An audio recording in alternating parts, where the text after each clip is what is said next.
Okay, so we are live, and I just uh, posted the video. Welcome to everybody who's coming in. The radio show is going to start in about 2 minutes, so bear with us. And thank you all for joining and tuning in. We certainly appreciate your support each and every week. Yeah.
Winterville, Ayden, Grifton, Southside, Greenville, North Carolina.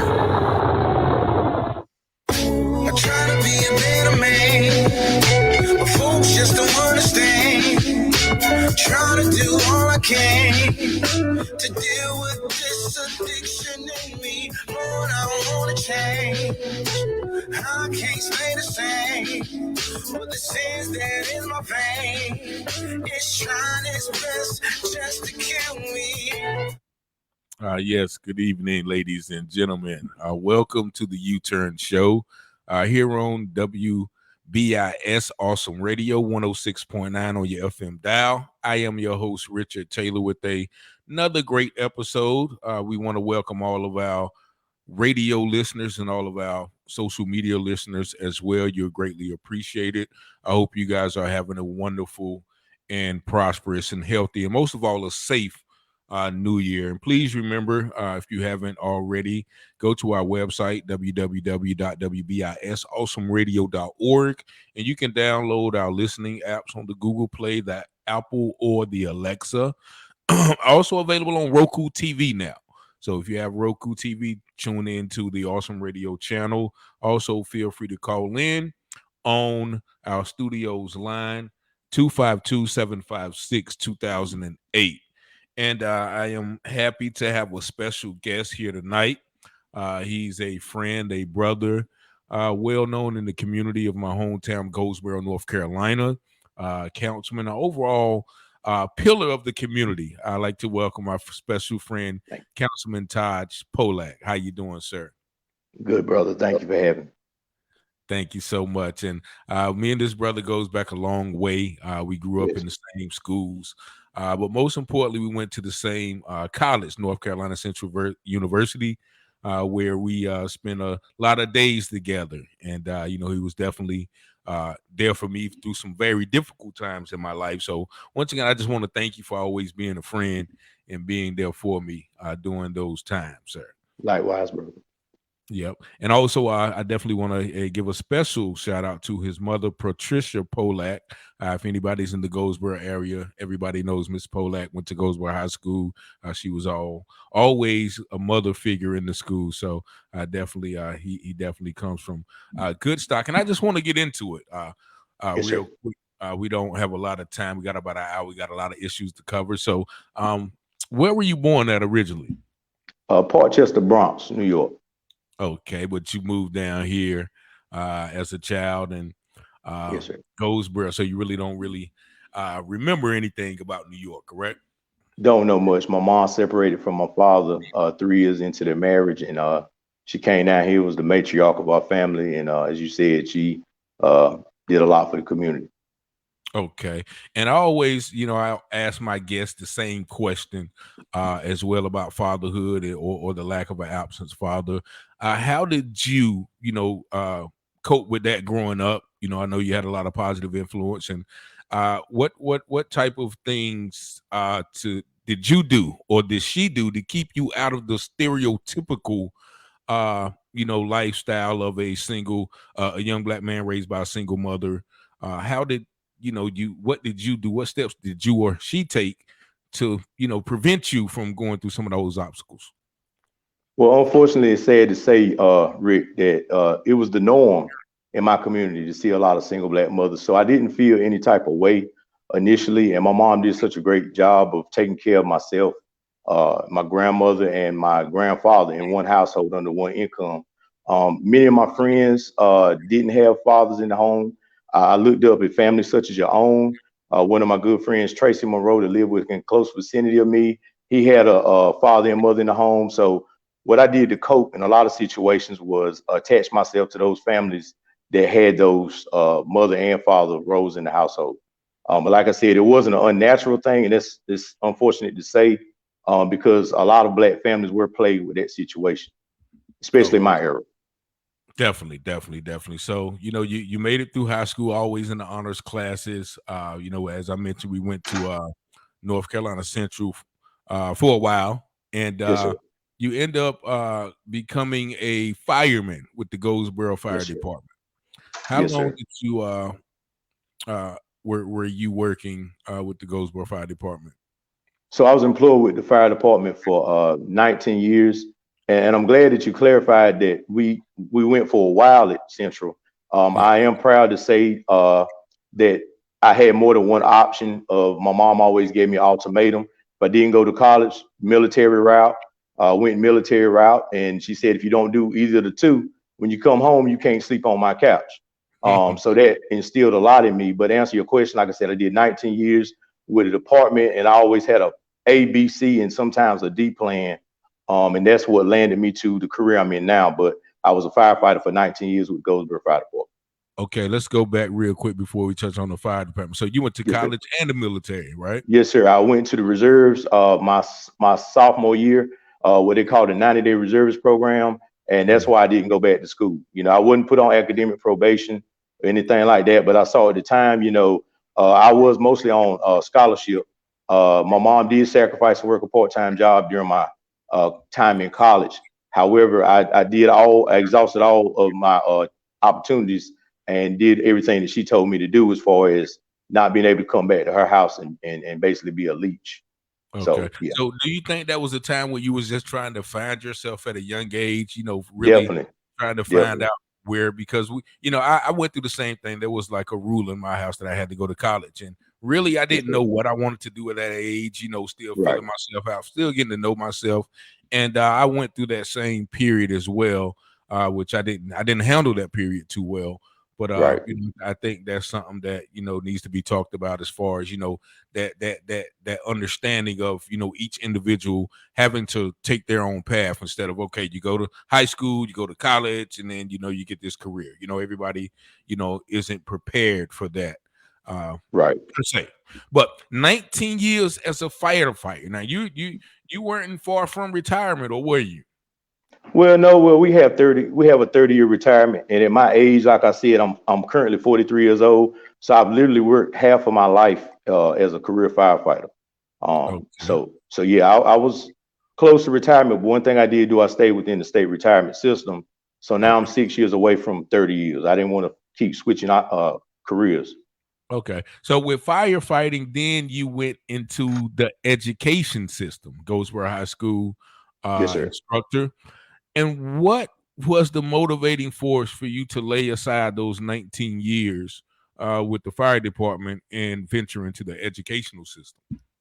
Okay, so while I was a fireman, I took the opportunity to take as many courses and classes that I could to advance my career. I'm a certified fire arson investigator technician. Also, at one point in time, I held my code enforcement or slash fire inspector certification. But the main reason that I got into fire life educator was to basically diversify the numbers at the fire department. If you look at the demographics of the city of Goldsboro, I say we're close to 57, 58. In some form, we were at one point close to 60% just blacks, African Americans in the inner city, but our departments didn't reflect the demographics. So the culture of the fire department is mostly a tradition. Most cases, the surrounding counties of Wayne are volunteer departments. Anything outside of the city is considered a volunteer department. And those young men and women within those volunteer departments are privy to the educational background of being a firefighter, and they're exposed to the educational aspect earlier. Being that the inner city is not considered volunteer material or volunteer eligibility, those inner city kids are not even knowledgeable about what portals it takes to get into the fire service. So I wanted to be able to usher them into and educate them in regard of letting them know that they could also be firefighters within their community. Okay. And just a quick question. So you mean the volunteer departments outside of Wayne County? Because I do see a lot of volunteer departments. So do you mean those firefighters don't get paid, or? No, volunteers do not get paid. Some departments have what they call a mutual agreement, where they have half and half. They have some on staff paid individuals. One department, the name that I know for sure is Marmac Volunteer Department, which does hire some part-time paid. But for the most part, the term volunteer means those guys do not get compensated while they're employed, but after 20 years of service, they are given a benefit of insurance and benefits that they receive after they serve a certain amount of time with the department. Okay. And with the educational system, you've been in the education system for how long now? This is my 4th year as an instructor with Wayne County Public Schools. 4th year. So tell me some of the things that you've noticed during your tenure there, whether it's, far as, the learning capacity of the kid, the children you teach, the aptitude, and the overall efficiency of the educational system. I'm glad you asked that question. My mother, as you said earlier, was an educator. She taught in the special education field, ranging anywhere from AIG to learning disabled, or BEH, which was behavior back then. But what I can honestly say, they have, in my opinion, dumbed down the curriculum. The grading scale now is 60 is passing, whereas, as you know, a 69 was an F plus, or an F back in our time. So they've literally scaled down the educational system. Kids that I feel were what they considered mediocre in our era are now looked at as honor students. And that's unfortunate, because as we see now, there's more technology. The human brain is having to work less, but then they've also dumbed down the scale of curriculum, in my opinion. Oh, okay. So what about the behavioral aspect? Do you see any difference in the time where we were in school than now with the children? I really don't. I really don't. And I think that's based on a individual level. I think the rapport that you have with children. My mom was given the worst of the worst when she got her job. She literally took the position of a teacher who urinated at the chalkboard because they were intimidated by a student. When my mom got there, she developed a rapport, and to this day, a lot of students remember her for that. I was also given a similar situation.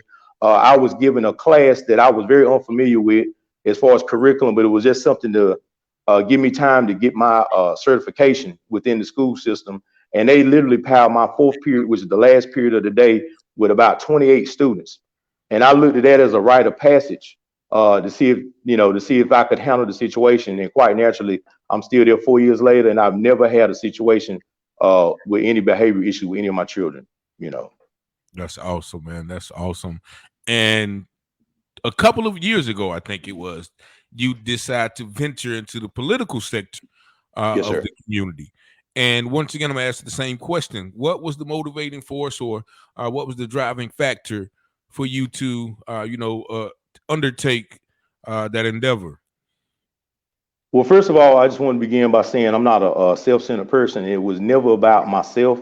The journey I took was to educate individuals in the community of issues that they were unknowledgeable of. I was a poli-sci major at North Carolina Central, and my first 2 years, I absorbed my mind with a lot of those informative, issues that would put our people forward. When I say our people, I mean specifically African Americans that have been miseducated, or, for lack of better words, are ignorant to a lot of issues that plague our communities in a negative way. So I wanted to immerse myself in a political arena and educate our people, and also be a representative at the same time.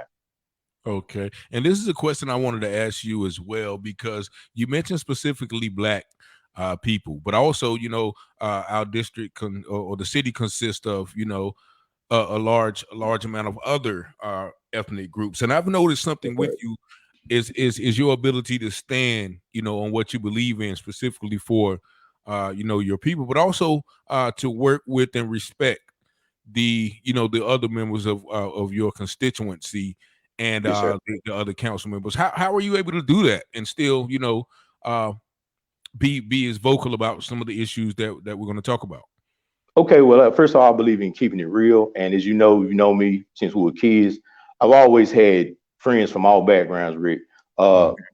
I've actually had more friends from the other side because my mom took me out of the public schools because my percentile was dropping. And I went to private school, St. Mary's to be exact, where I was probably one of five students at a whole school of black population. So I want to be clear when I say I want to educate our people, it's not saying that I'm negating any other race, but I feel that we've been miseducated in certain areas, especially politics, for so long that I wanted to be a voice of reason and kind of hone in on those that didn't know what all politics entailed in a municipality.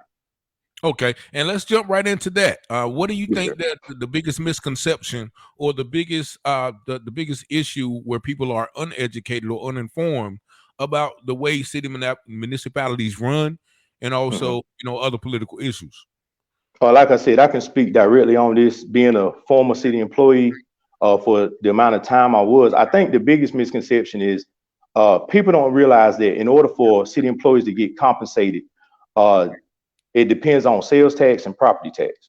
Okay, it's a municipality. That's how it operates. So if there's not a tax increase of any sort, whether it be 1, 2, 3, or 10%, there's no raises. There's no benefit increases within the city. As you know, it operates from we're talking about the top. It goes from federal, state, city. Then under that we have town and thereafter. But uh, people don't realize that if you do not increase taxes, and we've had crippling inflation, as we know, you can't buy a gallon of milk, which you bought 15 years ago. You can't buy a gallon of gas or anything of that nature. You can't even buy a carton of eggs now. I was just talking to my kids the other day. I said, I remember a time when you could buy a large carton of eggs for $1 or less.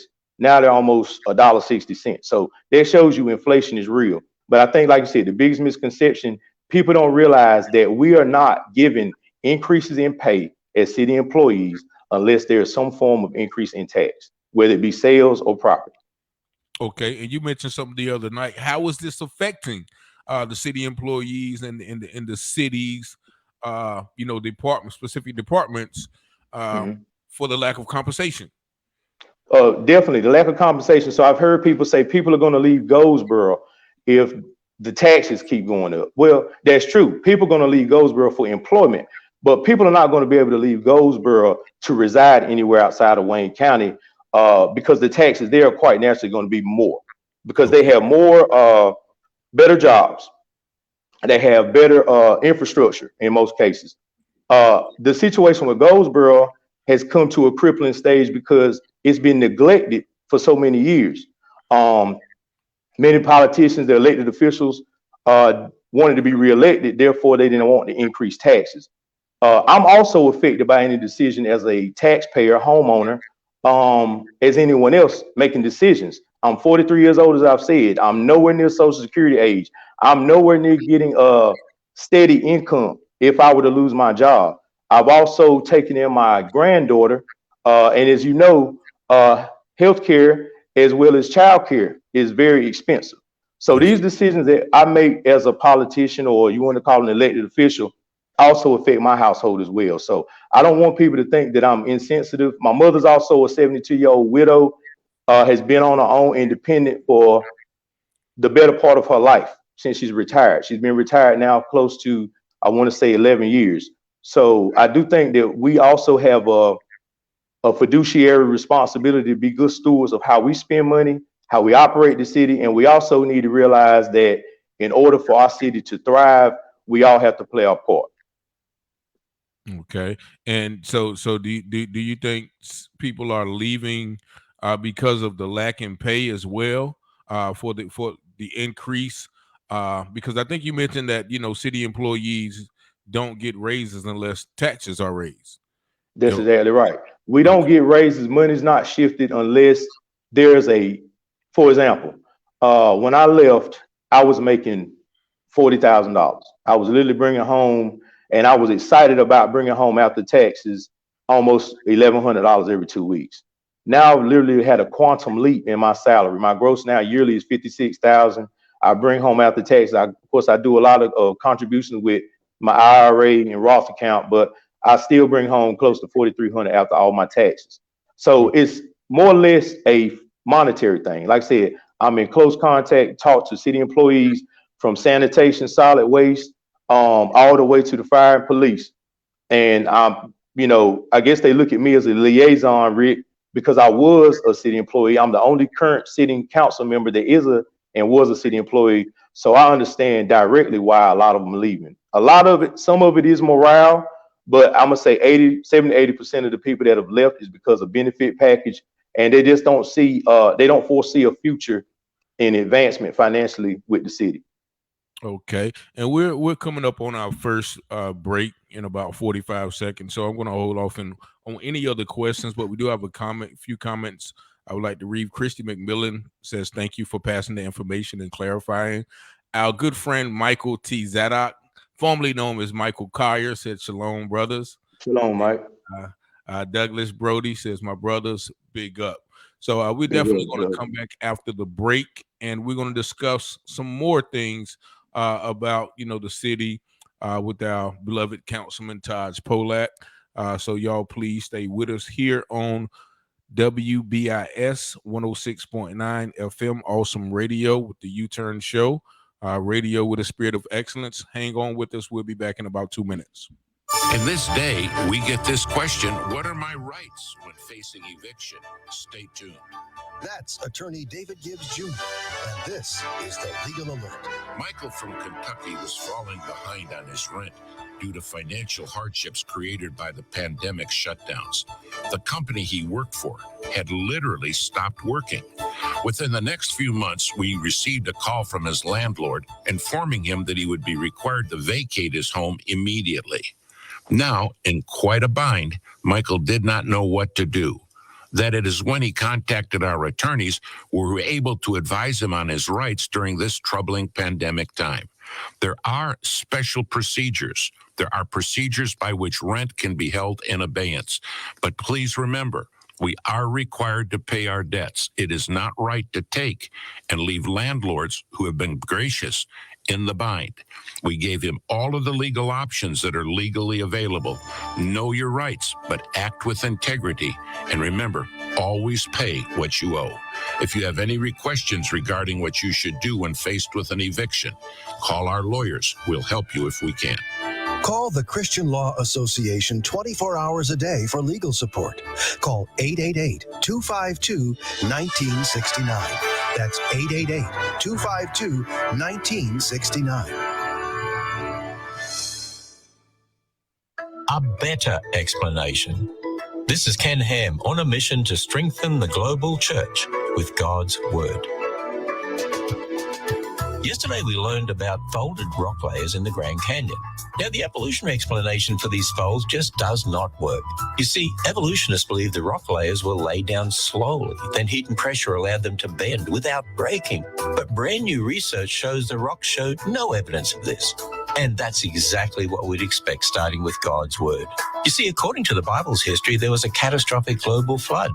This flood would have rapidly laid down the rock layers. Then they were bent while they were still soft.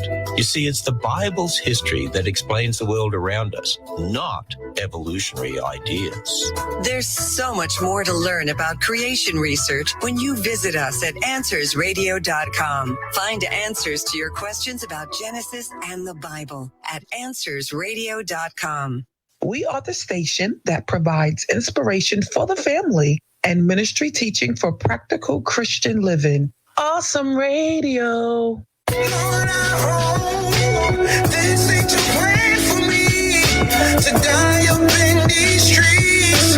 Oh Lord, can you help me? And we are back on 106.9 Awesome Radio, the U-Turn Show with special guest Taj Polack. I am the host, Richard Taylor. Just a few more comments. Sharice Boyd Jackson said very informative. Christy McMillan, the tax thing, she said, I was just talking about that with a coworker. He is from Greensboro, and I think that's happening everywhere. So thank you guys for your comments. And we're going to get right back into it. We talked about another thing that a lot of people don't understand. We were talking about a little bit about gentrification. Now, a lot of people hear that word and, people don't really understand what that means. So, break it down as if you was talking to my 98-year-old hypothetical great grandmother with a third grade education. What does gentrification really mean? Okay, so the terms gentrification, redlining, gerrymandering all coincide, Rick. Basically, what gentrification is doing is, I would say that in layman's terms, people that are accustomed to a certain lifestyle are immediately faced with having to pay exorbitant costs to remain in their current lifestyle. For example, from a real estate standpoint, I'm using my mother's home of Harlem, New York, her birthplace, where she was born and raised. Back in the days in the 20s, it was a roaring mecca for blacks. Unfortunately, due to the drug epidemic that came in the 80s, it crippled the community. Therefore, real estate went down. People were paying prorated rent costs, which means you were gridlocked into say, for example, you were a tenant and you were in a rental agreement, you would pay, say, maybe $600 for your lifetime of the lease. Now what's happening is people that were commuting from the suburbs into the inner city over time, in most cases, these were Caucasians from suburbia that worked within the inner city. They got tired of that, Rick. And of course, quite naturally, I can understand a 2-hour commute every day. However, at the backs of the inner city tenants that have been rent controlled for so many years or decades in some cases were forced out immediately because of these people wanting to come in the inner city. So, for example, a person currently paying $600 rent would almost triple $1,800 a month. And my wife is from Delaware. And I thought, I always thought, Delaware, when you're traveling 95, which we would go to New York maybe 8 to 10 times a year, Delaware was the quickest state. You go through in Delaware in 10 minutes. I thought my wife had been to New York. She had never been. She was the lower Eastern Shore part. Her first time coming out of Subway, and I was very shocked, appalled, coming out the Subway, 125th Street, St. Nick, where I get my black Bart Simpson t-shirts, the knockoff Fendi hats, the MCM hats. Now my wife is coming up the Subway, and we see nothing but white legs. And I was shocked. I'm like, where's our people? We're talking right across the street from the Apollo Theater. And the corner store was a Whole Foods. It's been said in studies and statistics that anywhere that there's a Whole Foods market with clean eating, it's shown that it's pushing out the urban community quite naturally. And it's unfortunate. I live within close proximity of Piggly Wiggly, Ricky. Gentrification is showing that stores like Harris Teeter are encroaching our communities. It's spanning out, which I'm not saying anything negative about healthy eating. We need that in all communities. But when you see that situated within the heart of urban communities, all of a sudden there's a plan behind that. So I want to educate people on rezoning, redistricting, because some of that is also done to promote votes outside and bolster heavy numbers of political party votes in certain areas. And what that does, unfortunately, people don't vote in midterms. Unfortunately, in our community, our people just vote during presidential years. But as I tell people, the most important person in any county is the district attorney, because that person can mandate the sentencing or also bring terms to the judge. He can impugn hard, strict sentences on people. Those are the individuals that we see on a daily basis that also contribute to these factors in our community. We may never see Joe Biden in person, but I guarantee if you go to the Hunter Ports Center, you'll see the owner, Sheriff Pierce, who can also do things within the community that can be a help or a hindrance, depending on how you look at it. So we need to be educated on gerrymandering. And to just address your question, we just need to be conscious of, if we are landowners, property owners, we need to hold on to our property and not be so quick to sell. Because when we do that, we lose our footing and our leverage in our communities. Okay. And gerrymandering, Yes, sir. a couple of times explain that, to the 30-year-old, third grader, without, the mental capacity to understand that. Break that down for us. So basically, like I said before, if you have something that you own, gerrymandering, for example, gerrymander was named after an individual that he drew his district lines in the form of a salamander. Hence the term gerrymander. Last name was Jerry, and what he did, he drew in district lines, and almost instead of what we're used to in say rectangles, rhombuses, hexagons, even. This man was so strategic that he wanted to oust or kick people out of their voting districts that he literally drew in the form of an amphibian, where it did not even go anywhere near the voting lines or the voting districts. So it basically promoted outweighing votes based on certain areas, whether it be financial, which I live in almost proximity to a historic district. But now what's even happening now with our school system in there, or not even the school system, the city as a whole, they're looking at redistricting or redrawing lines, which we always need to be careful of that. Like I said, gerrymandering, redlining, all those terms are even gentrification, in my opinion, all coincide with each other because it's the ultimate plan. So how can citizens, be a hindrance to those plans? Like, because people vote and then they just go home. Whether they do vote for the district attorney, the sheriff, whatever they vote for, then they just think, I guess, their job is done. Hold on 1 second. We do have a caller, real quick. Yes, caller. You are on the air with the U-Turn Radio Show. Good evening. I am definitely enjoying this information that's being dispensed, and to your guests,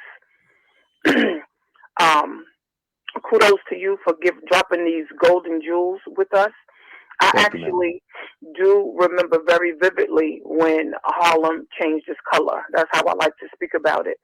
And being a native New Yorker, I wanted to ask you your take on if when Bill and Hillary Clinton purchased that property in Harlem, was that the turning point where we changed our color? And if I'm not mistaken, that's where everything started going up. Can you speak on that a little bit? And I definitely, I'm glad you spoke on that. I remember going with my grandfather who lived in 147th and Lenox, and we would always, our breaking point, we would walk to the Adam Clayton Power Building. As you know, right on the corner of 125th Street, I can't recall if it was Bill or Hillary who took their office there, but I remember within months of going to the Adam Clayton Power Building and walking the street, you normally wouldn't see cops walking the beat. You normally wouldn't see a Starbucks. I remember having to hold my bladder for blocks just to use the restroom because you couldn't walk in the restaurant and use the bathroom. But I saw the turning point, as you said, when they took office in Harlem. I do definitely agree with you on that 100%. Yeah. And before I hang up, I just wanted you to kind of touch on and drop some wisdom on this. I'm going to hang up and listen to the response. Okay. So my family has a house in Bedford-Stuyvesant. And of course, the face of Bed-Stuy has changed drastically. It looks like Midtown Manhattan now. Yep. Population. So when you're speaking about this gerrymandering, I want to hear from you. And I heard you say we need to hold on to our property. I actually was exploring my options with my family on this week alone to sell it. Of course, by now it's $1 million plus values. And I just want you to speak about how we should hold on to it and why. I'm going to hang up, but I'm definitely grateful that you have him on your show, Mr. Taylor. Thank you. Thank you, ma'am. Thank you for your comments. So much. And to address and answer your question. Yes, sir. Hold that thought because we're going to go to station break. So I don't want you to be answering and have to be interrupted. But we're going to come right back. We're going to answer that question about the home and also what people can do to stop these political maneuvers, for lack of a better word, that are being done right, particularly under people's noses. So basically, stay with us here on the U-Turn Show. I have a special guest. Be right back with you in a couple of minutes. Hollywood Live with Tanya Hart. Exactly 1 year after the winter 2021 COVID surge delayed production on most TV shows, the Omicron variant's ultra widespread is once again interrupting TV production. According to several sources, NCIS has paused production after a positive test in Zone A, which includes the cast and those interacting with them. The case is believed to involve just one cast member, but they can't take any chances. So for now, the intention is still to wait for the show to resume filming with NCIS Hawaii crossover episode, but plans are in flux because we don't know where the infection rates are headed. The Grammy Awards scheduled for January 31st have also been put on hold indefinitely. The Recording Academy says it's just too dangerous right now. And if that wasn't enough, the NFL is now coming up with Plan B for the Super Bowl. And for all these stories and a whole lot more, don't forget to follow me on social media at Tanya Hollywood and at AURN online. We are the station that brings you inspiration for the family and ministry, teaching for practical Christian living. Awesome Radio.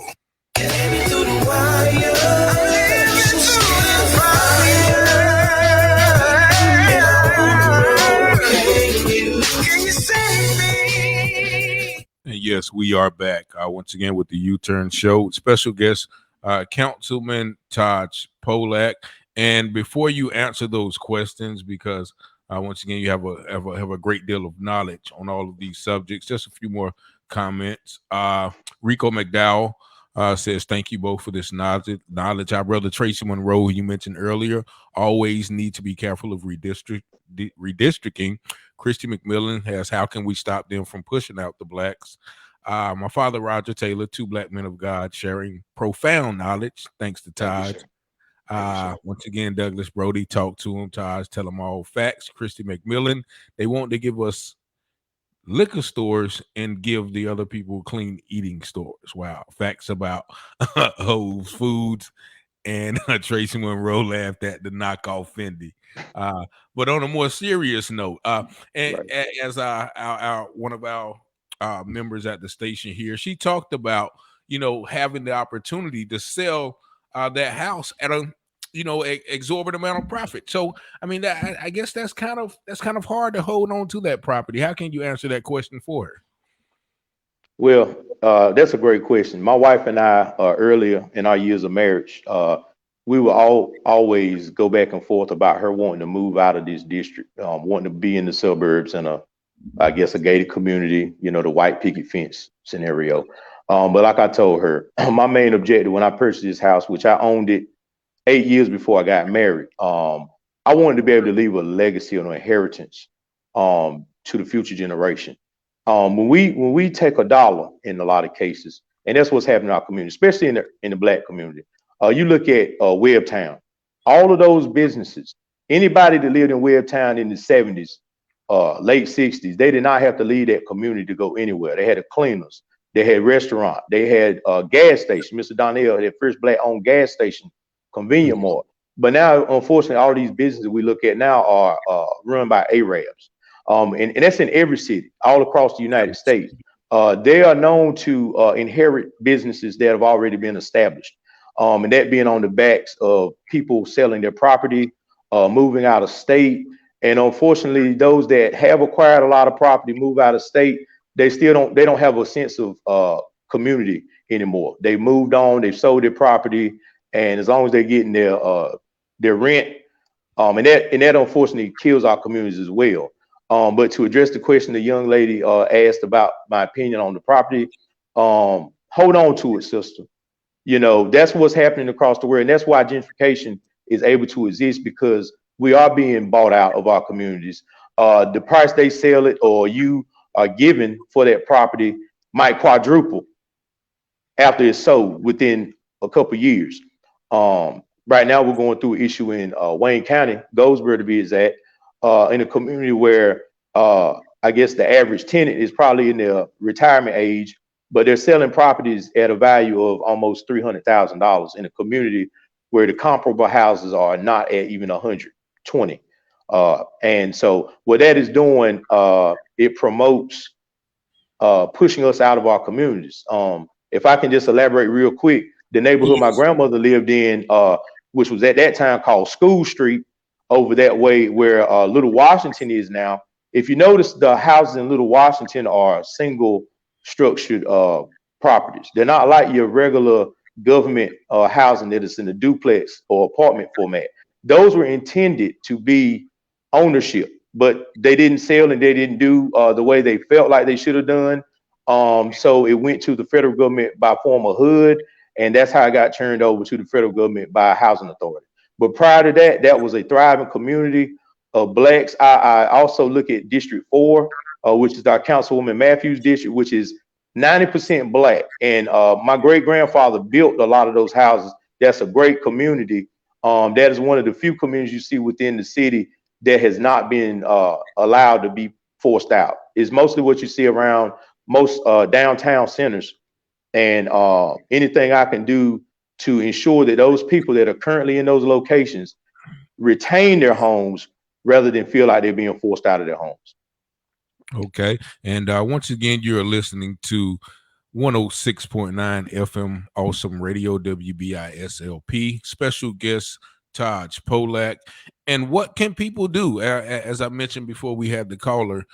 People, once again vote and then they go home and as I think the Romans used to say, rest on their laurels. So what can people do when they, what power do they have to change these things and voice their displeasure with being forced out or being gentrified or gerrymandered, all of those terms you use? How can the everyday layman person or taxpaying citizen combat these agendas? Well, Rick, first of all, I want to again salute you. First of all, it's going to take educational forms such as this. I'm sorry. Take educational forms such as this, and your platform is opening up the eyes and ears of a lot of people. Personal accountability, I also say, because you can't allow yourself to be told things by another person. As the Bible says, study and show yourself approved. Okay. You can't, that's one thing that we always have to be conscious of, is not listening to people, but learning on our own and studying and on our own. So I think that's the first step: education, accountability. And also with that, you need to act on what you've learned. You can't be complacent. You can't just sit and wait for things to happen. You have to be aggressive in the preservation of our future. Okay. And I'm going to ask this question because I think I asked Commissioner Foster when he was on the show as well. I was in the Eastern Wayne district, and I think the councilman there, what's his name? Bill. That's going to be Gene Acock. Well, depending on what side, it could be Acock or Broadway. I was in Central Heights, and Gene Acock, and we talked about it, and he said something very eye-opening to me. He said, I understand what's happening in District 1 and in District 3, but he said, my constituents are over here in this district, so I have to vote or look out for their interests. And it dawned on me like, wow, he's right. He's not facing those interests, those issues that are in District 1 or 3 or 4. So it just gave me an eye opening when you have those different issues that come up. Some may benefit one area, but because it doesn't benefit his area, he may be more inclined to vote against it, or vice versa, vote for something that is detrimental to District 1 or 3. How do you think that's the right way to look at it, or should he be willing to sacrifice the well-being of his district for another district? Well, as a council member, I don't just feel like I'm a district representative for my district. I'm a district representative for the entire city. Okay. We represent the entire city.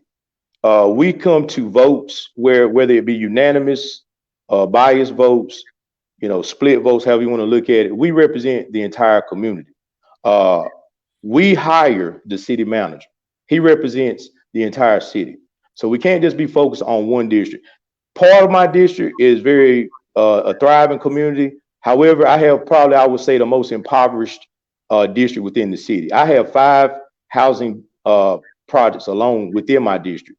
Could I say that I'm not going to vote for their needs? No, even though they don't contribute to property tax, I still have to look out for their welfare. As a matter of fact, I'm a very big proponent of helping the homeless community. They also are human beings within this city. Even though they don't contribute sales tax in many cases, property tax, we have to look out for all people. And not only do we have homeless people in District 3, we have them in District 1, 2, 4, and 5, and 6. So we can't just have a tunnel vision of if it contradicts the plight of our district, because to be a matter of fact, that is probably the most recently annexed district within the city. So prior to that district being even in existence, that district was not even within the city limits. So we can't just and if you look at it, that district is mostly comprised of subdivisions. So they don't, like you said, they don't face the same issues that my district faces. High rental property instead of ownership, high poverty.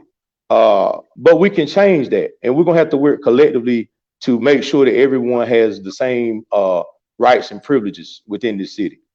Okay. And also it's plagued me since I moved back, a couple of years ago.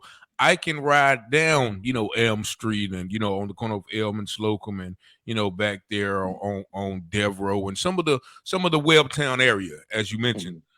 And I see a lot of buildings that have been closed down and been sitting there for years. Now, just recently, I think if you're familiar with the Soul Bowl, there's a building across the street from the Soul Bowl, and I see people working on that now. They're building something with it, and I'm happy for that, because those buildings have just been sitting in there. They sort of hold some type of historical value.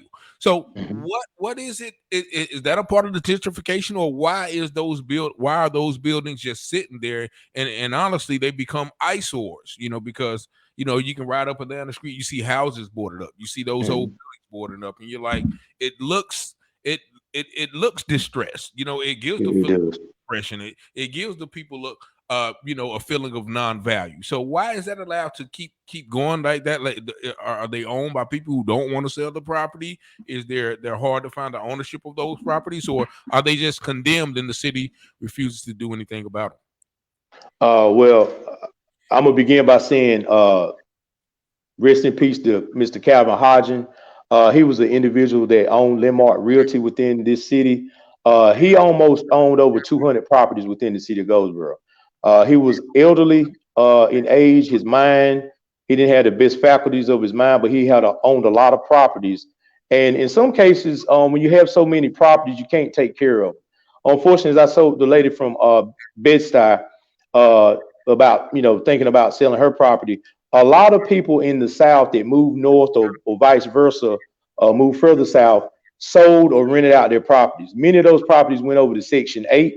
As you know, a person that's normally used to paying a $600 mortgage, and they let the federal government take or absorb that cost, and the tenant only pays $60 a month, and they're not paying that same $500 to their neighboring adjacent neighbors, they're not going to have the same value of taking care of property. So eventually the property is going to become dilapidated, the sense in ownership in some of those communities. Like I said, I have probably about a 40% rental rate in my district alone.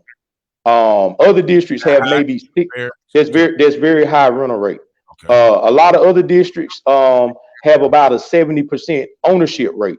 So when you weigh those scales and you have more ownership in some areas where people take more pride in their property versus a person that is renting, that's not their property, that's like you buying a pair of $250 Jordans after working a job and sacrificing to buy those shoes, versus me giving you those shoes to ball in, and you're going to dip them down and scuff them up playing on the court. You're not going to have the same value.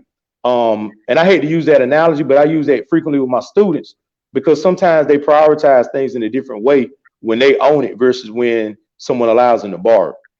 And that's what I think we're seeing in those areas. People have sold their properties.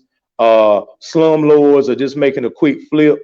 And in honesty, it's actually cheaper to own than it is to rent. Because if you look at it down the road, when you're renting, you're paying somebody else's bill. You're not paying for your future. You're paying somebody else's bill. And that's what's happening in our district.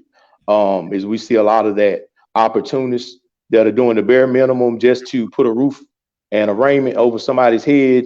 They're giving them substandard property. And a lot of people do this on the backs of saying they're trying to help their community, when in actuality, as you said, you've seen it from an aesthetic standpoint. Not only is it aesthetically unpleasing, but those people are living in substandard living conditions for an exorbitant amount of money. Mm-hmm. And I have a great question by one of our classmates, Senator Grantham. She says, what about those areas of Little Washington and John Street, which is considered flood property? Should they sell those and get to higher ground in the same area in order to keep the community aspect? And I can vouch for, because I know a lot of those flood properties, like right there on the corner of John and Olivia or Wayne, there's some apartments that have flooded, and I guess they have been empty since the flood. I don't know if they what are the plans on those flood areas and those flood properties, and what should people do, with those properties? Well, unfortunately, if you look at, like I said, I do a lot of research and look at statistics. If you look at most states and most cities and most counties and towns around the United States, most Black communities are put in a low topography areas, which means they're closer to rivers. If you look at Princeville, North Carolina, for example, it was built by the Tar River. It was literally built in a swamp. Anytime it rained over 10 minutes, that whole community was flooded out. So they literally had their homes look like beachfront property on stilts. By law and by city ordinance, some of those areas in John Street, once they're sold, they can't be resold. So they have to be demolished. My aunt, my wife's aunt, which lives in Little Washington area, and like I said, their area was flooded out. My great grandmother owned a property in that area, as I was saying earlier, and the house that she sold a home, and they built more housing there. At that time, they didn't have the ordinances in place, but now you're prohibited to build in those areas unless you have your house built, say maybe 6-10 feet off the ground, and that's what we see in some of those areas where they're rebuilding. But I personally would recommend not rebuilding in those areas, because you're not going to be able to get the same insurance as far as flood insurance, because it's deemed in a floodplain. And as we see, the floods in the zones get worse. There was a presentation done yesterday by Representative Bell at the council meeting that we had last night, where they're going to actually mitigate those areas. And by that, I mean they're going to make sure that they're infrastructurally sound in removing water. But I wouldn't personally advise erecting a structure in those areas because the rivers are going to continue to rise. The waters are not going to recede like they used to, due to poor infrastructure, due to lack of drainage that we're facing with the city. Okay. And with that, I know that was a major issue a few months back or a while back with the drainage and the infrastructure with, I think, was the pipelines and things like that. Yes, sir. Was that issue ever rectified? Did y'all ever? No, sir. What's going on basically, and I was against the aggressive rate increase of 17.5%. And then my thing is, anytime a person seeks a job, when they what they should do is their research before they take a job. So to act oblivious to the fact of not realizing the issues this city was faced with 4 years ago when our engineering director left, a lot of people are not realizing these department heads are leaving because, excuse my French, the stuff is finally hitting the fan. And once people are held accountable of negligence, they tend to flee. And that's what's happening. This city has negated fixing infrastructure for decades. We have some situation where we have equipment within the city from a infrastructure standpoint that have been ignored for close to 20 years. This isn't a new issue. Being a firefighter, one of parts of our rating that we receive, what we call an ISO rating, also entails our water pressures. We would have a perfect score with our water pressure and our ISO rating had it not been for some of the pipes in Goldsboro made out of terracotta, which is still flower pots are made out of. Some of the pipes in the city of Goldsboro even found of wood. We can't continue to kick the can down the road. As I said, nobody wants to pay increased taxes. I sure don't. You know, I have 3 mouths in my household now, as we used to have 2, one of which is a 2-year-old, which we'll probably have her for 16 plus more years. So I'm one of the ones that do not want to have to deal with this issue, but we cannot continue to ignore the situation. I do believe that there should be done increment, and I do think we need to exhaust all federal monies before we put the cart in front of the horse. But once all monies have been exhausted, we definitely need to reassess the situation, because if I ignore the situation and I say, well, we don't need to spend money here to rectify this problem, the next administration that comes after us is going to have to deal with it. And that's what we've been faced with. I can't say that I didn't inherit a big situation as a new council member.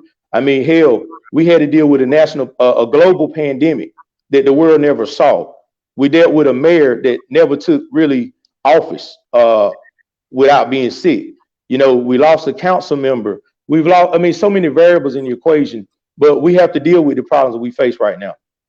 All right. Just hold on 1 second. We're going to end the radio show, but we're going to stay live because I got a few more questions to ask. Cool. But once again, you have listened to the U-Turn Show, 106.9 Awesome Radio. Tune in next week at the same time, same place. Thank you for all of our radio listeners. Thank you, Ricky. Lord, I need you to smile.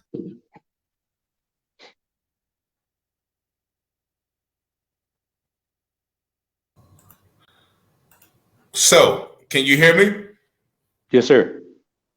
Okay, so what is the end result if that problem is not handled, considering the water, the pipes and everything? What is the end result?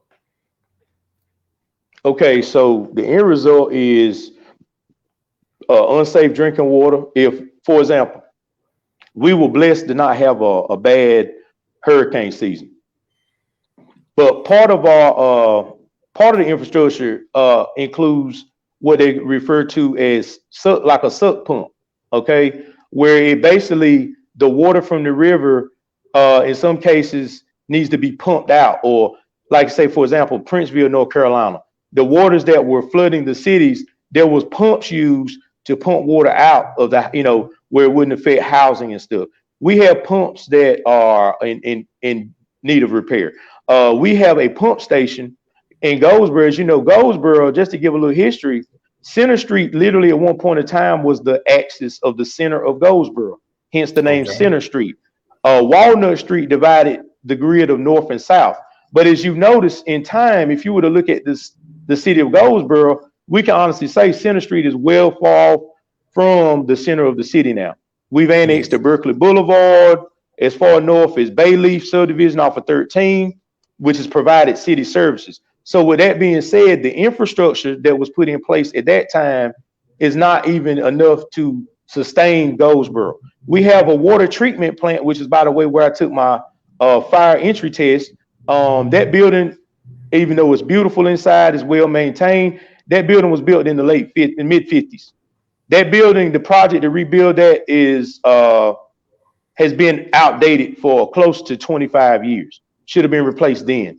But like I said, due to the budget and things like that, you know, the city is a lot of people are unaware of what it all entails, you know, and no one wants to see their water rate by no means jump as high as it's projected. My question that I've always asked is, where did the sudden epiphany or vision come from since our administration that we need to go and act aggressively? Why didn't we see this 10 years ago? Why didn't the administration 4 years ago, or however long before we got in? Now we're being villainized as new council members for an issue that has been something that's been ignored for at least 2 decades. Yeah. So I feel like we're the fall guys. They're picketing and petitioning certain things in some areas within the city. But like I said, Rick, it's something has to be done. Right now, Goldsboro has about a 99% water quality. The water treatment facility, the water is still great quality. Might not taste the best to some people in some areas, but when they do the chemical analysis of our water, we're nowhere near a situation like Flint, Michigan. If we end up and procrastinate, we will be in a situation, not by the way we get our water, but by the quality of our water. If our pipelines cavitate, We have failed water systems. Wait a minute. What does cavitate mean? Cavitate mean when it taking too much external pressure and it kind of decompresses and the lines break. Okay. And if it cavitates, you know, in a sense, it's going to have like a siphon effect, like a straw. It's going to suck the pressure, and then you're going to be pulling in debris, whether it be rust, chemicals, dirt, through the lines. Just because I tell people this all the time, just because my pipes are repaired on my street or for 10 blocks, that water that's in a fail system is going to travel through the same water lines. The water doesn't just decide to say, well, hey, these pipes were replaced, so I'm going to divert my flow of water and go somewhere where it's in a bad neighborhood. If you don't fix the bad neighborhoods, the bad water is going to get into the good water system as well. Wow, that's just one issue that we face. Now, as far as like I said, the monies and what they are being allocated towards, you know, because of course, you know, I see the beautification of downtown, and it's very, very, very, you know, appealing to the eye, you know, but could some of those monies in past administrations that voted for the beautification of downtown, or even like for the memorial and all those things, because some of those monies have been allocated to fix the problem beforehand. Right. So just to give you a little heads up, and to your viewers, listeners, ask yourself the question: what was the beautification of downtown initially? How was it sold to the community that would build up the aesthetics and the beauty of downtown and promote business and all that, right? Yes. So my next question would be, why, if it was just an aesthetic thing, why would they excavate the pipes from downtown, from Center Street? If it was just something that was a superficial beautification of the grounds, why do you think that they would erect and take up pipes? I'm asking that question. What do you think? Did they do that? They took up pipes downtown? They took up pipes, and once the city did that, they found out that being it was once a railway, there were hazardous materials in the soil. But to answer that question I just asked, the property owners of those buildings downtown, being that I was at one point a fire inspector, probationary level, anytime you do a modification or upgrade of a historic property, it then has to conform to the current policies of the zoning area. So for example, a restaurant, high-rise building would then have to put sprinklers in their building. Well, as I said earlier, once they excavated some of the pipes in those areas, they found that they were terracotta. They would not be able to sustain the water pressure flows to accommodate any renovation in those properties. So what does the city do? The business owners don't look like you and I. To defray the cost of their repairs that they would have to do to modify those systems, they proposed to the city and spun it in a way where, from a beautification standpoint, it would also entail them digging up pipes. So not alone was it just the parking spaces and the monuments, this and that, it also defrayed the cost from those owners of those properties where they wouldn't have to spend the money, and it spun on the city. Okay, I got it. And that's one thing I did want to talk about, is how much does people or businesses or organizations with money and power affect the decisions of, you know, political officials. You know, I did research myself a few years back, and it was the CDCG, the Community Block Development Grant or something like that, and it was supposed to be $500,000 to allocate towards underprivileged communities. And what they did with that money, one project they did was allocate $200,000 to demolish a hotel, which was, you know, in my consideration, not even in, you know, underprivileged. It was the old Sir Motel out there off 70. I think it was the Ramada. And I got involved at that point. But I'm thinking, okay, well, that $200,000 went to somebody. You know, to some company, demolition company, to demolish that building. So how much are those, you know, those backhanded for less of a better word, deals or understandings affect? Like, does that happen often? Like just the main question: how much does business interfere, or the opportunity for lucrative business connections, or looking out for your partner, your business partner with this kind of business? How much does that filter in to the decision making process? Well, it happens too often. It happens too often. And unfortunately, a lot of people are unaware that what you're referring to, a lot of those, let me see, how can I say this? A lot of those developers and a lot of those contracts are supposed to be based on the demographics as well. So a lot of those contracts and bids are supposed to go to minority groups, most importantly, African Americans. And that's part of the way that some of these clauses are written up, so that these people do get employment in these areas. And like you said, a lot of money was earmarked, or for example, the new W.A. Foster Center, because there's so many loopholes that can be worded in certain ways, as we know, because it is a location that can house or people in the event of a disaster.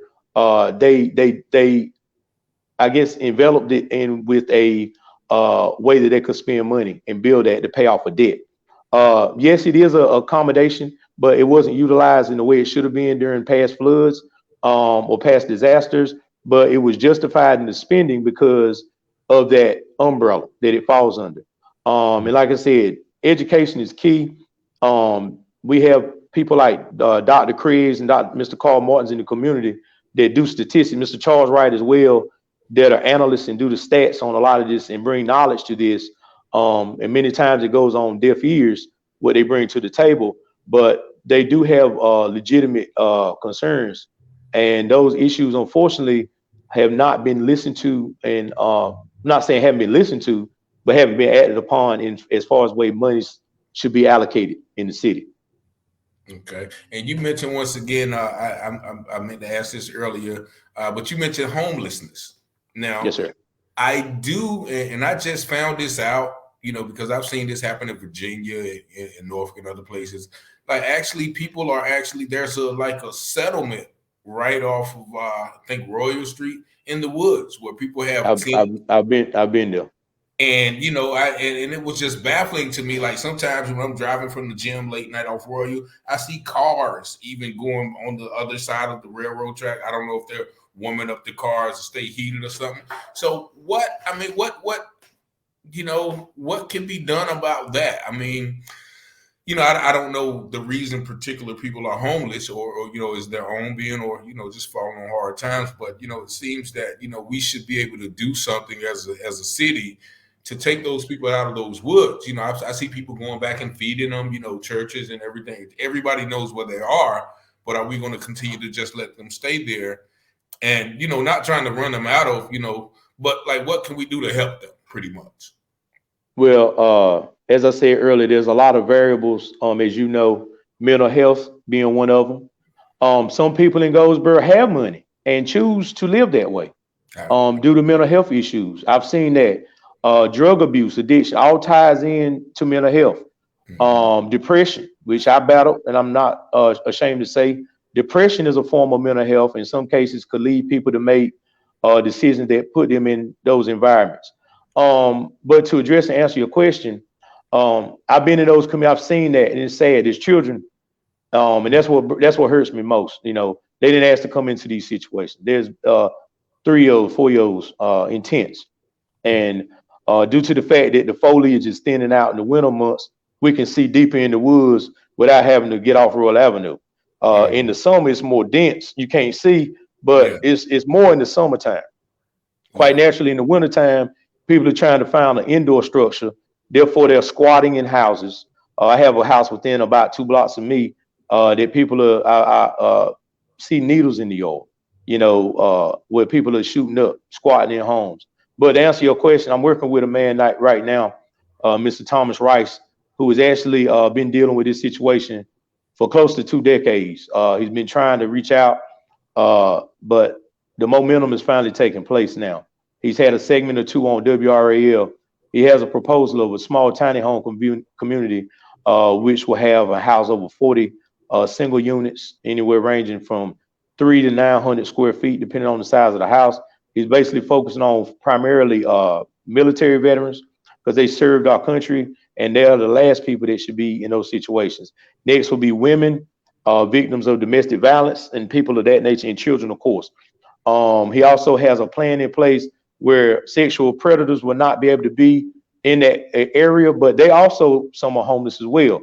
So he has a plan of action, and it sounds like a pretty good community. They'll actually have a medical facility on the, and they'll have job training, also have educational. He has partnerships with different with departments, agencies within the Department of Social Services. He's received over $500,000 in donations toward a project that's going to probably cost around $4 million. But if anything I see to be done within my latter 2 years of my term, I definitely want to see something done by way of real estate, and also that entails somewhere for the homeless as well. Okay, and you mentioned once again a subject I have to dive into. You mentioned depression. And, you know, as you know, Black or African American men, you know, we know we face a lot of adversities that some may not, but also it's not seen as a sign of a strength, you know, to say that, you know, you are weak or you're not feeling at your best, or you may be down or downtrodden. How important is it, you know, for you know, men, especially, you know, us men, to admit that and seek help? And have you done so as well? Well, I think in contrary, I think the strongest part of a man is to identify what your weaknesses are. You know, a lot of times we ignore the issues that we need to come in contact with face to face. And I think that my biggest moment in my life was being able to talk to somebody that I didn't know, to decompress and deal with stress. I deal with it daily, you know, and quite naturally, being in the political arena, you're not going to satisfy everybody. And I look at it in some cases as bullying when people spin a false narrative about an individual when things don't go their way. When in actuality, it's not about individualism. It's about being holistic and helping everybody, you know. And, you know, you hear people say, if you're not under the umbrella, you're going to get wet. But sometimes you have to get wet and be in the trenches and be in the mud to see what's going to help everybody. But I think dealing with the situation, Rick, that was one of the best decisions I've ever made, to get counseling. And I advise anybody that has any issues to deal with it. And it makes you more of a man to cry. It makes you more of a man to admit what you're doing wrong. You know, personal accountability is key. And that's what I always tell people. You know, when you point a finger, you got 3 pointing back at you. You know, so you don't need to do that. You need to do a self-assessment, you know, and that will make you a stronger individual. And you mentioned something about making everybody happy, you know what I'm saying? But me knowing you and your character, like, that's your ultimate goal, is to make everybody happy. I know that to be a fact. But how because like you said, in politics, you can't do that. So how has that changed your perspective, or, you know, how have you dealt with the fact that you're not going to make everybody happy? Everybody's not going to like your decision or your stance. How have you dealt with that? My ultimate goal as a councilman is to make everybody whole. As we know, we have the haves and the have-nots, Rick. Every society is going to have that. But what I do want to do in my time of being in office is to ensure that those that have not felt as equals, those have been deprived of the information, will receive the information, and anything within our due bounds that's legal or should be legal that people are being exempt from, whether it be services that they're not receiving. My job is to ensure that everybody receives what they deserve. And that's how you make sure that you're doing the right thing daily. But first and foremost, those that have been neglected and deprived, those are the people that I want to fight for. You know, my slogan was Polack for the people. And when I say that, I mean all people. I was looked at and miscategorized as an extremist because of my viewpoints, just because I spoke my opinion. Just because you disagree with my opinion does not mean that I'm arguing.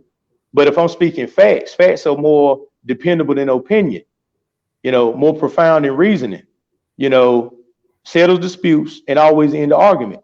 Facts.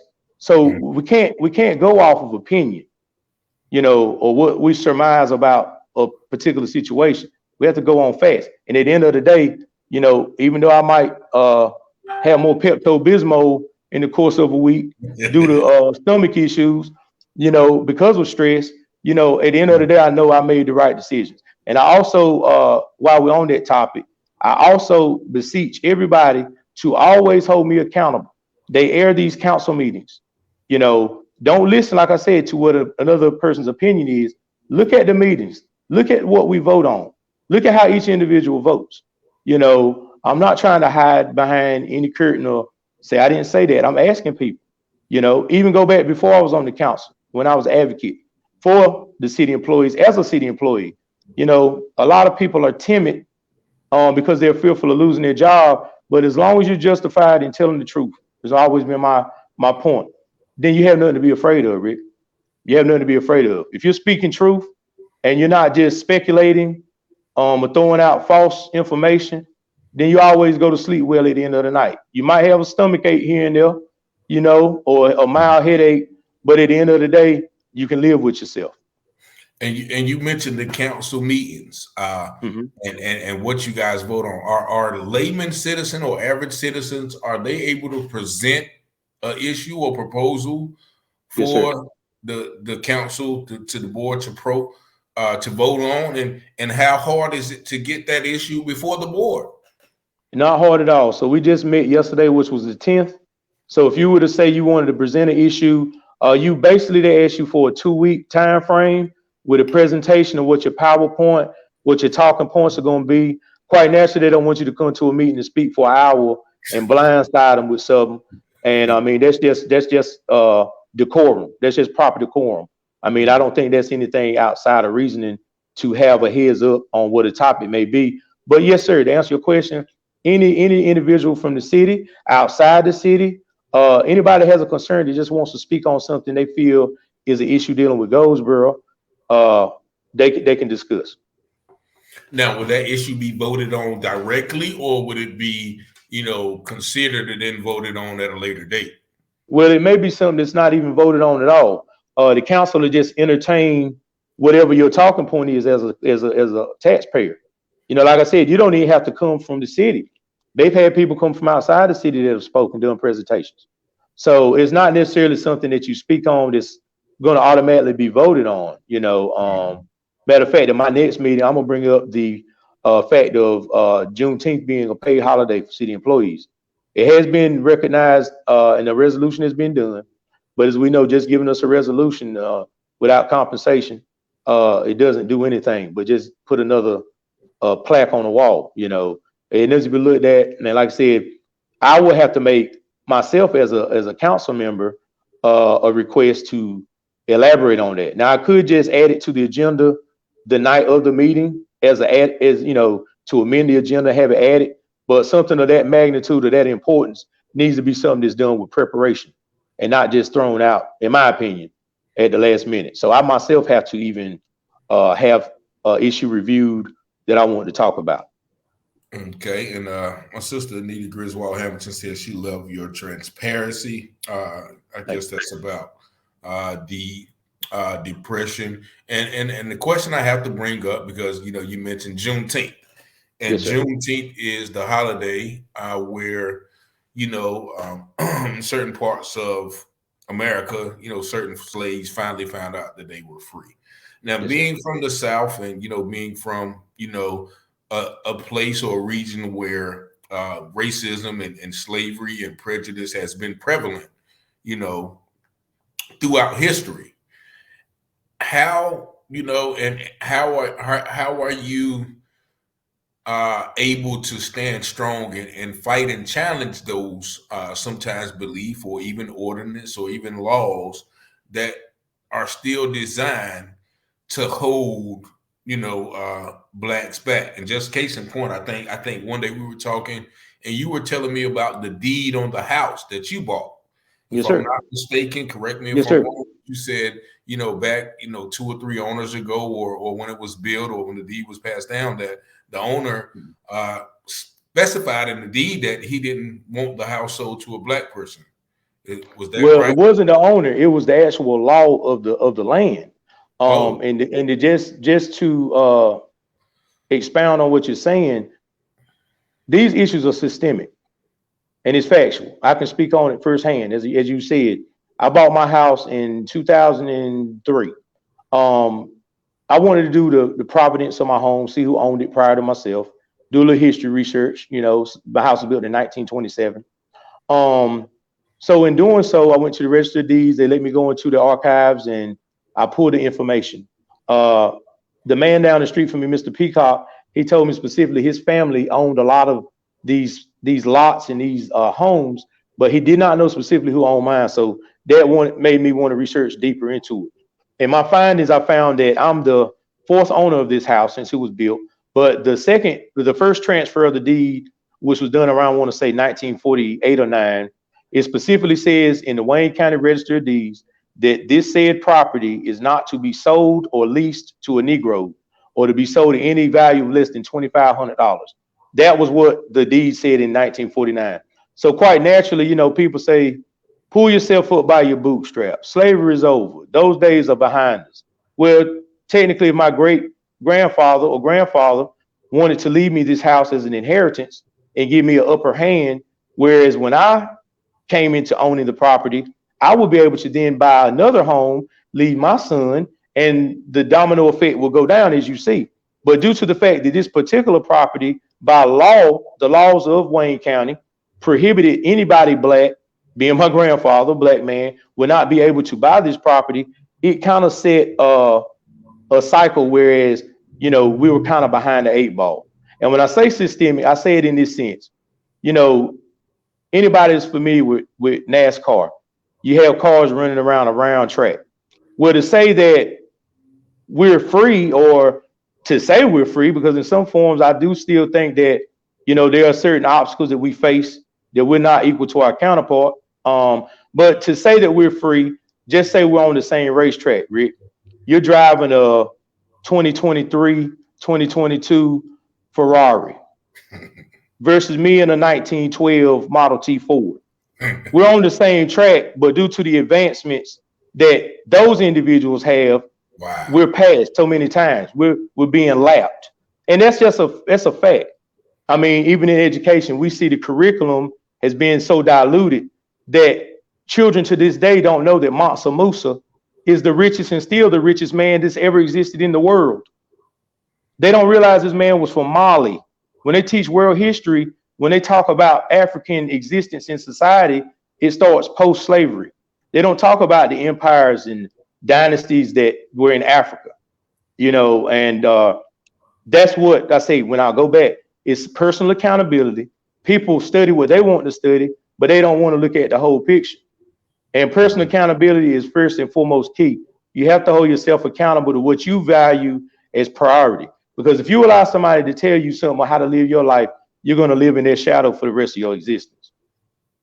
Yep. And our sister Crystal Fuller says perfect analogy. That is that was about the best analogy I've heard put to people who say the same thing. Oh, well, yeah, that was a long time ago, but the effects are still here. And just to give you another example, I was staying in an apartment complex in Virginia Beach about 2014. And it was an apartment complex, about 100 apartments at $1,000 a piece. And I was about 30, 36. And then the owner of it was 36. When I went and rented it, he said, well, yeah, man, my grandfather built these. And, he's gotten older and, he doesn't want to take care of them. So what he did was gave them to me. Now, at this 36-year-old white guy, he was making 100. He had 100 houses for $1,000 a rent. And that was $100,000 a month. Where somebody had left him. his grandfather who had left him. But at the same time, like you mentioned, at the same time his grandfather was building these apartments, my grandfather couldn't even buy rent these apartments and things like that. So people don't got to understand the level of influence that those times still have today. And of course, we are successful, like yourself and many others who have once again pulled themselves up by the bootstrap, because you didn't get left, an apartment complex or a house. Not to my knowledge, but a lot of my peers are first generation, that's right.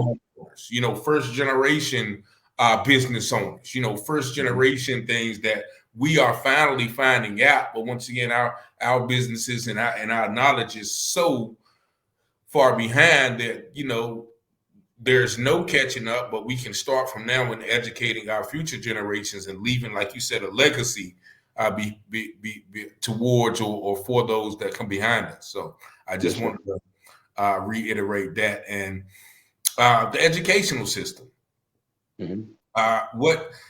because you mentioned something that I've always felt, because we were both considered smart in school, but the things we learned, like Mark Twain was the greatest author, Louis Pasteur was the greatest scientist. We learned about Pythagorean's theorem and Darwin's law. All of these people were people who did not look like us.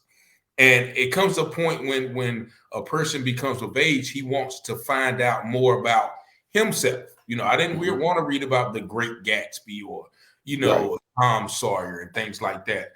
So that was a point in my life where I decided, okay, there's more to this. I don't want to, I want to find out more, the true history. And that's when I started to read about the great empires of Songhai and Mali and Kush and all of those. And I began to wonder, why didn't they teach us that in school? Why don't you think they teach those things in school? Is it because of, the afraid of empowering people? I think it was Malcolm X who said, you can't expect the oppressors to teach your children or give them power enough to take back, or cease from being oppressed. Right. Would you say that that's an issue? And how do you implement those things in the current, educational system, if at all possible? Well, as you know, there are already suppression of truth also hinders knowledge. Like I said, why would a person who considers themselves your master give you the knowledge to make you be their master one day? And like I said, if you notice now in society, that's why there's such an awakening. I don't call it woke. People say they're woke. I've been awake all my life. Some people just now have channeled into certain streams of knowledge that they weren't privy to before. But there again, personal accountability. I'm not going to allow someone to give me a stream of knowledge and then I feel empowered all of a sudden. You still have to armor yourself and prepare yourself with things and discern truth, right and wrong. Because sometimes your mind can become so intoxicated with knowledge or surge of knowledge that you can't unpackage that knowledge. I often look at my daily routine. I come home, I watch different streams of knowledge. I watch different shows, watch Sonetta TV, which has an outlet for free thinkers that have debates, whether it be from Hebrew Israelite ideology, Muslim, Christian.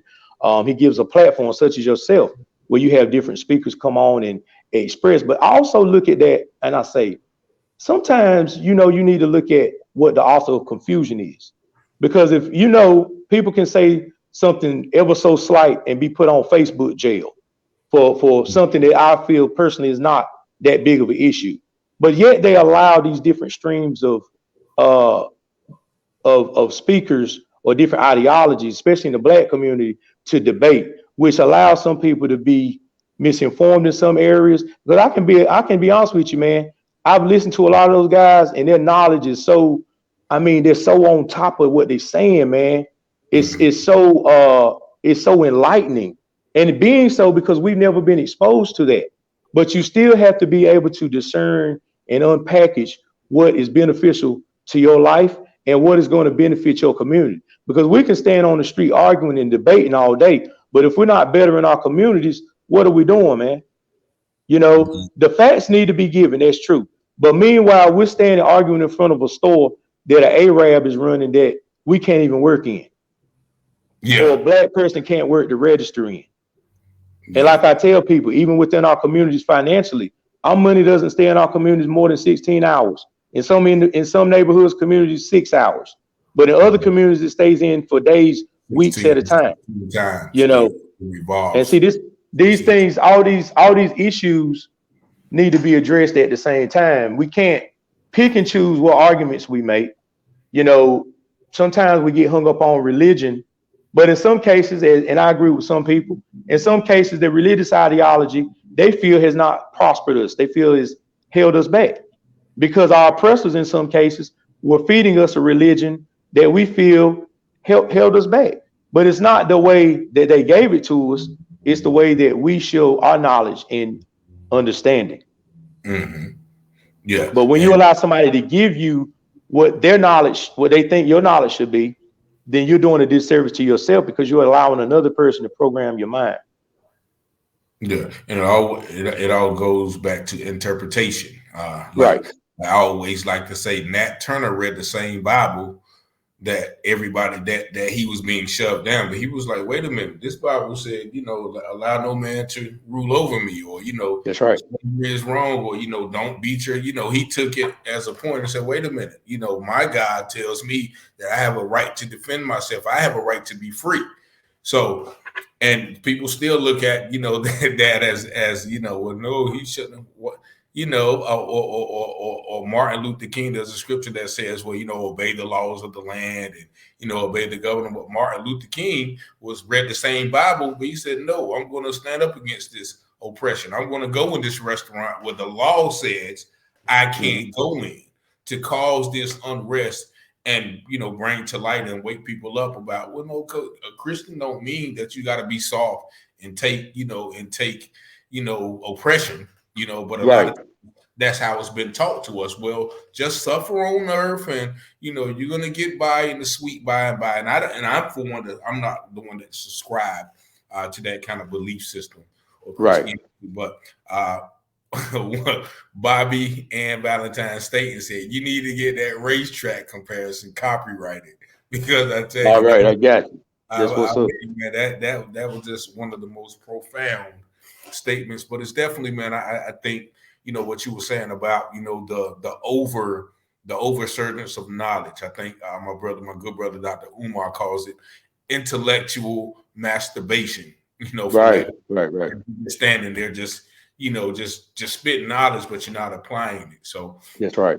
There's so much to be learned, but there's also so much to be applied when you learn that knowledge. So what do you say, you know, to young, you know, Black men in the society who may not have a father, or may be lost, or, you know, may not be able to find themselves? What would you say if you could talk or give, you know, a young man advice, you know, considering your experiences and, you know, all that you have been through, accomplished, and experienced in life? Well, first of all the young men, Black, white, or whatever, that I encounter, but primarily in our household, in our community, because I can only subscribe to what I've dealt with, and I've only been a Black man, and that's the only race I've been all my life. So I can only basically give true knowledge of what I've encountered to people such as myself. But what I first do is encourage them all that I have a attentive ear. I know a lot of times coming up, man, just to be able to speak to people. You know, I looked up at your father, man, as a postal service person. Me and our classmate Crystal Jacobs also fathered in that field. My first mentor was a man that was a dentist that was my first Boy Scout instructor, or Boy Scoutmaster, which inspired me to later become a Scoutmaster of my troop. But the thing I do, man, I tell kids, man, you know, I have a open door policy, man. And I feel that part of my blessing in life has been to be a conduit of knowledge, a voice of reason, and also just somebody that they can relate to. You know, when I tell my students my story, I do an icebreaker where first of all, I asked them to tell them about, themselves, but I began telling my story, about my mom being a single mom, a lot of them, they can relate to that. Just because in some cases people have both parents in the house, they have an absent parent in the house at the same time. It's because there's two people doesn't always mean, and there's a lot of kids that experience that. I give them that breakdown. I tell them also to take some time away from playing the game and get on internet and Google and TikTok. See, all of these modern day luxuries are distractions. We didn't have that stuff, coming up. We didn't have cell phones. We had beepers, but the technology they have now, as I said, I feel is really to a degree dumbing them down. And I don't say that in a condescending way, but they're literally the competition is so high, because even if you have a high school graduate with a 4.0, they're now competing against a computer. You now go in McDonald's and you have a kiosk that takes your order. You go to Thomas Road Walmart, you only have an attendant that makes sure nobody's stealing. You're doing self-checkout. So I give them all of these real life scenarios, tell them, they say tough love.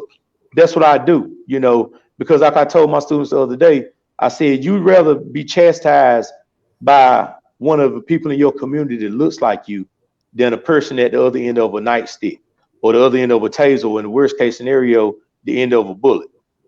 So we need this outpouring of love. Man, I'm telling you, man, I'm so proud of what you're doing, man. We need more people to uplift. And another thing, show each other love, not be negative.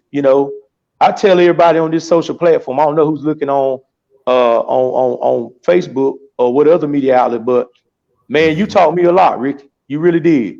With peers, I learned a lot off of you. And I salute you, man. I really do. I salute you, man. And you've been through a lot, such as I have. But we built off of that. We built a better, greater, stronger foundation. Like I said, it's not on sinking sand. On you stay on the solid rock you stand. But if everything else, I'm trying to throw some Christian stuff out there. I know you got a Christian audience too, man. So I'm trying to let them know I know what time it is too now. What church did you I grew up in First African Baptist Church. My great grandfather was one of the first black brick masons down here. He taught people such as Miss Cheryl Austin, her father, Mr. Hat Lewis, Mr. Roscoe Williams, a lot of those African Americans that built homes over on Hamilton Drive and Weaver Drive over in District 4. They built those homes. So First African was literally my foundation of church, and had a lot of great leaders in that church. And like I said, I had some great mentors in that church that kind of took me under their wing, from Mr. John Henry Wooten, Mr. H.V. Brown, all of those individuals. Tom, the Whitted family. Mr. Earl Whitted was the first black attorney in Wayne County. His family. His daughter? His daughter, Lord, just what's her name? Daughter's an attorney. Yes, sir. Lynn Whitted. That's right. That's exactly right, Lynn. Wow. Yeah, so your mother, Patricia Polack, says, busting with pride listening to you both. My mother said, technology is influence. Jesus is the way. Aletta Taylor. Yes. Douglas Brody said, take those flowers. And Bobby Ann State said, I missed the Section 8 part. I have to go back to listen to it. But you said something very powerful. It's funny, I was listening to Neely Fuller. I don't know if you're familiar with him, but Neely Fuller the other day, but he talks about how Black people, put each other down, because you mentioned, showing each other love, and we do it, and you can walk in anywhere, you can see, oh man, what you got on, man? Oh, look at your ugly stuff, and we call it playing the dozens, but it really, it really has probably more of a negative fact than we think, because we're always putting each other down. And, well, I don't want to be talked about, so I better have some nice shoes on. I better comb my hair, or I better not be ashy, or whatever. It gives us a sense of putting value on things that are less important. That's right.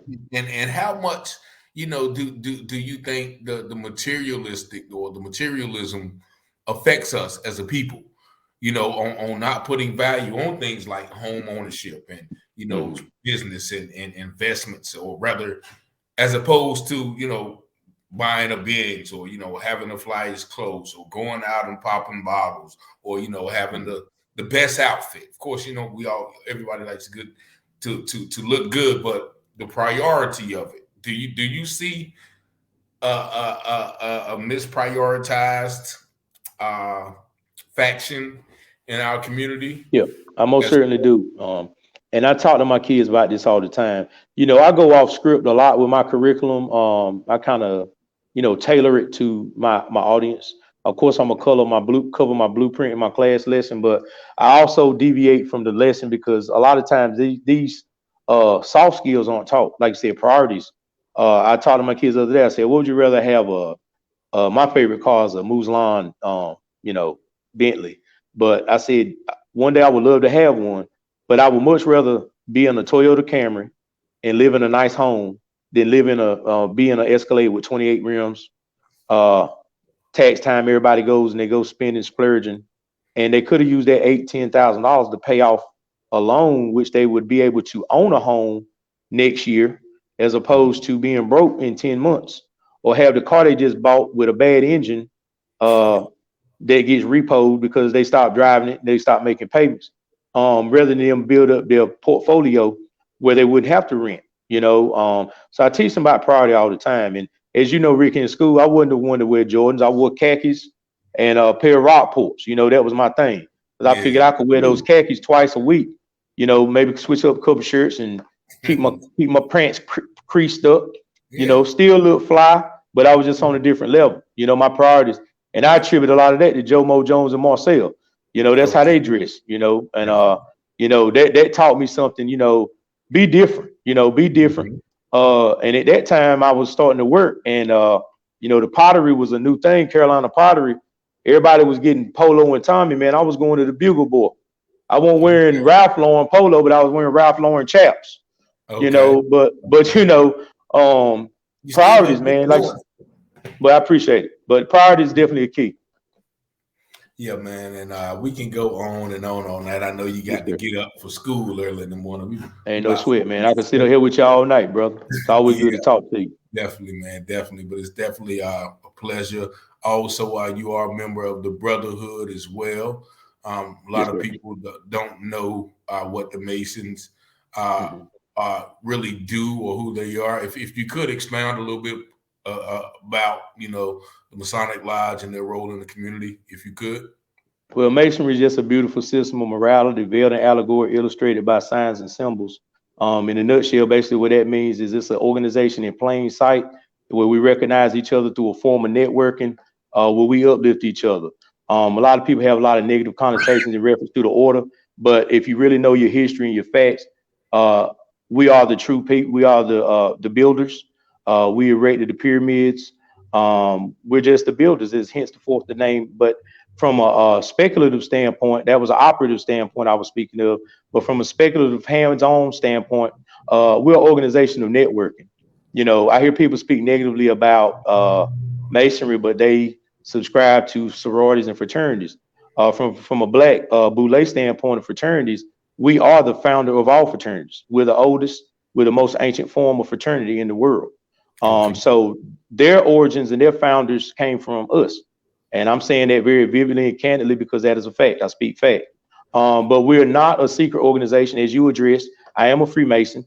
A secret would be a person that's in the Ku Klux Klan.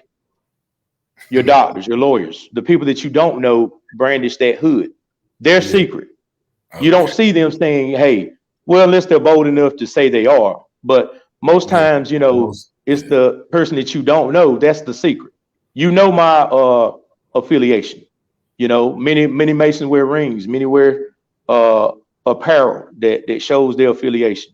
Me personally, my vehicle, I don't have my old vehicles. I did, but I don't feel it's necessary to show that. I think that my actions epitomize my character through that organization. Mm-hmm. And I guess Bobby Valentine State says, "Hi, brother." I guess Eastern Star, maybe. Eastern Star. Brody said chaps were tough. I had a few. Yes, sir. That's what's up. That's what's up. Hamilton said good talk. Douglas Brody said Rockports and leather coats was the move. That's it. Say so, Bobby and Felicia Mitchell. You are both a great inspiration. God bless you both in abundance. God bless you, sister. Our brother Elder Donald Hamilton enjoyed the discussion. Taj is good with his words. I'm telling you, he's impeccable. Can't trick him up for nothing. He got to. No, man. I wasn't even in danger of tricking him up. But man, I just thank you, man, for just sharing your knowledge, man. And just being so transparent with the show, man. Thank you for taking the time out to explain to a lot of people, man. I learned so much, just by listening to you, even in our, regular talks. Yes, sir. So I want to thank you. Is there anything else that you want to leave with the audience before we go? I just want to say, man, I appreciate everyone for listening. I just want everybody, like I said, be conscious of what's going on. The biggest thing that I did coming into the political arena was thinking I could save the world. You learn a lot once you're in these seats in these offices, but always hold me accountable. I've heard threats of you won't win another election, but where God put me, nobody can take that away. This was ordained by God. I don't think it was a mistake. Everything happens for a reason, and I will continue to fight for the betterment of everybody in this community. And I just want to say again, Richard, I want to call you Dr. Taylor, man. You definitely show the caliber of what that title holds. I see nowadays it's almost like people are buying degrees, but your wealth of knowledge shows that it doesn't necessarily have to have a piece of paper on the wall to show your wealth of knowledge. And I applaud you 100%, my brother. I remember the days of walking on the yard and you could stay up all night, not even open the book and get a B at the lowest on the test. Whereas others had to show and apply more pressure. And I never forgot those days, man. And I value all of that, and I always look at you as a friend, man. And I appreciate the platform that you were presented for people from all backgrounds to come on the show. And I love to come back. I love to come back, and we can talk about other stuff next time. But man, I want to come and represent tonight for you, man. Thank you so much, man. We appreciate you, man. We appreciate all of our listeners. Thank y'all for tuning in and watching throughout the whole show. Ms. Taylor, Ms. Mitchell, Mr. McDowell, Dr. Hamilton, Ms. Mitchell, Ms. Staten, Brother Brody, Ms. Griswold, Ms. Polack, Crystal Fuller, Tracy Monroe, Shanetta, Sharice. There's so many people to name. McMillan, Chrissy, Roger, Michael. Just thank you all, man. Thank you all for tuning in. And be with us next week. I have a special guest from Maryland, Mr. Rodney Grimes from the People to People podcast. So definitely, I just want to thank y'all again. Thank you, brother. We're going to talk soon, and I appreciate everything you do. Keep your head up. Keep your drive, keep your vision, keep your self-knowledge, and anything I can do to help as well. Last thing though, Taj, that was you're the first person I saw with that name. Do you know what that name means? It means crown, prince. Okay. It's a Hindi name. The Taj Mahal, of course, was a tomb, but it means crown, prince. Yeah, definitely. And I know you know. I don't know why I asked, but I had to look it up because I knew it was. I was saying, but you definitely wearing that crown, man. You wearing that name with honor and integrity, man. So once again, I just want to, pray for God's blessings upon you and your family, your granddaughter, your finances, your health, your profession, your role in politics, bro. Definitely anything I can do to help, man. You got my number, and once again, just thank you. Thank you for so much. Likewise, brother. Thank you. Thank you. All right, I'll talk to you in a few, bro. All right, peace, bro. All right. Thank you all again for watching.